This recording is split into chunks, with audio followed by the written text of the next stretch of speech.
Rockefeller's partner, Maurice Clark, did not share his enthusiasm for the oil industry. The partners reluctantly decided to part ways. The two agreed to bid against each other for the firm's assets, including the refinery. The stakes were high for both men, but Rockefeller's resolve was unwavering. That was the day that determined my career. I felt the bigness of it, but I was as calm as I am talking to you now. John Rockefeller. In the end, Clark bid $72,000. Rockefeller bid $72,500. It was a $500 difference that altered the course of history. Immediately upon taking control of the company, Rockefeller focused his energies exclusively on oil. As the Civil War ended and America's economy became more and more industrialized, demand for kerosene grew in the nation's rapidly expanding urban areas. Rockefeller's profits soared. In 1866 alone, sales of Rockefeller kerosene reached $2 million. Despite his success, Rockefeller was not content, but his drive to expand his operations was at the mercy of his suppliers, over which he had virtually no control. John D. Rockefeller was concerned about the fluctuating prices in the oil industry. It was a boom-bust industry, and he thought that if he could stabilize the industry, this would not only be good for America, but it would be good for John D. Rockefeller. To Rockefeller, stabilize meant control, and the best way to get control was to buy it. He bought his own ships to transport Rockefeller kerosene from Cleveland to the Midwest, tanker cars to transport crude oil to the company's refineries and warehouses in New York. He even purchased forest reserves of white oak timber to ensure the company had an adequate supply of barrels. But there was one more thing left to conquer, and for help, Rockefeller turned to a man who was to become his closest business associate and friend, Henry Flagler. Flagler joined Rockefeller in 1867. He had a kind of an interesting background as well. He had been selling produce and mostly distilling whiskey. And he made quite a bit of money, but unfortunately he also lost all of the money. One of these gentlemen up and down several times until he joined Rockefeller in 1867. He was sort of the perfect counterpart to Rockefeller. He was energetic and outgoing, sort of an extrovert to offset Rockefeller's very introverted kind of personality. And the two of them made an ideal team.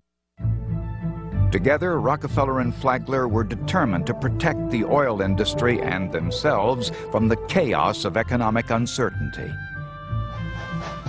But to do so, they would have to wrestle control away from the most powerful industrial force in America. In 1870s America, the railroads were all powerful. The growth of American industry was dependent on the rapid transportation of goods and supplies. Rockefeller's Standard Oil was no exception. But while other industries cowered before the powerful railroad companies, Henry Flagler called their bluff. As Secretary of Standard Oil, Flagler was assigned to negotiate shipping rates with the railroads. He went after his task with a ruthlessness and aggressiveness the likes of which the railroads had never seen. Flagler was in an excellent position to negotiate since Standard Oil had a stranglehold on the oil industry. By 1871, Standard Oil transported by rail over 1 million barrels of crude oil and kerosene. The threat of losing Standard shipping business was more than the railroads wanted to risk. Flagler could dictate the price.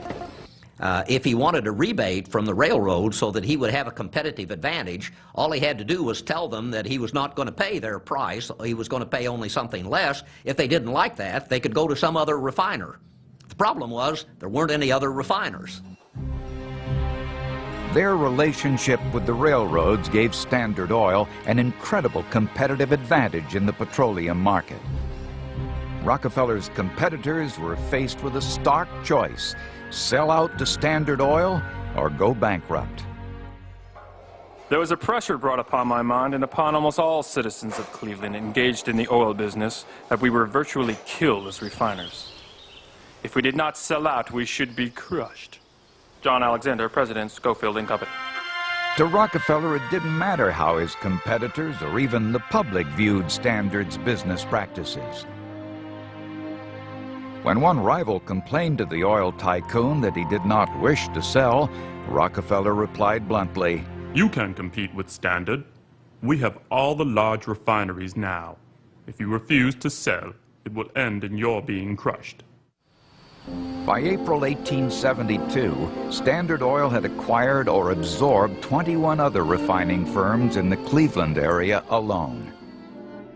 Rockefeller himself, only a decade after entering the oil business, was one of the richest men in the country, with a personal wealth of several $1 million. He was now both admired and feared by businessmen throughout America.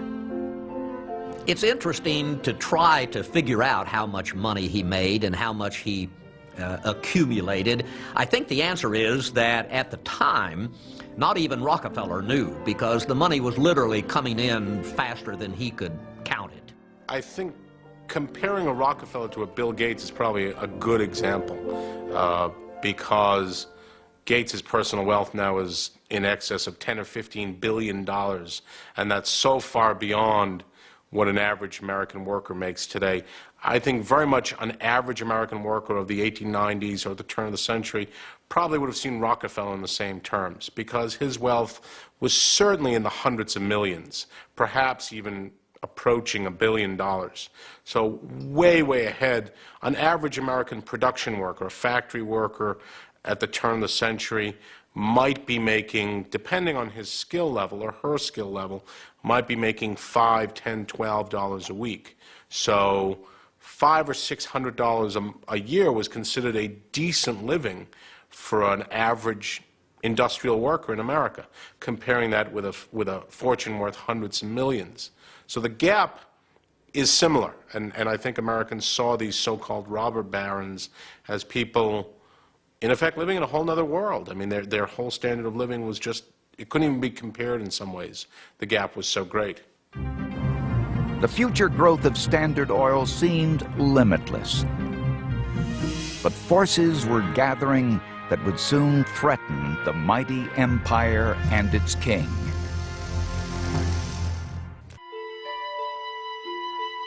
By 1879, after 15 long years of intimidation, force, and strong-arm tactics, the Standard Oil Company controlled an incredible 90% of all refinery operations in the United States.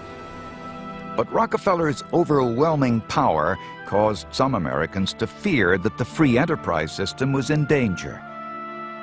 Without competition, there was no force that could check what Standard could do to prices if it so chose. It's looked upon as the monopoly, the evil trust, and it's looked upon at this point in what it begins to be known as the American Progressive Era as the antithesis of what America should be. Criticism of Rockefeller reached unprecedented levels.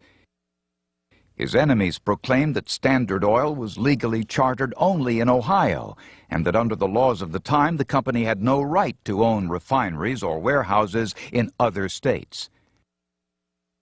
Moving quickly to protect himself, Rockefeller came up with a brilliant plan.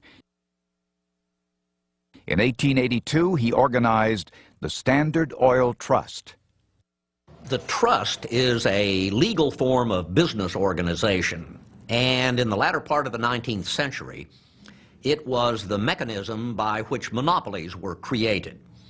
What Rockefeller did with all of his oil companies, he, in a sense, folded them into the Standard Trust that ended up owning all of the shares of these companies. Rockefeller could control all of these and operate as a monopoly.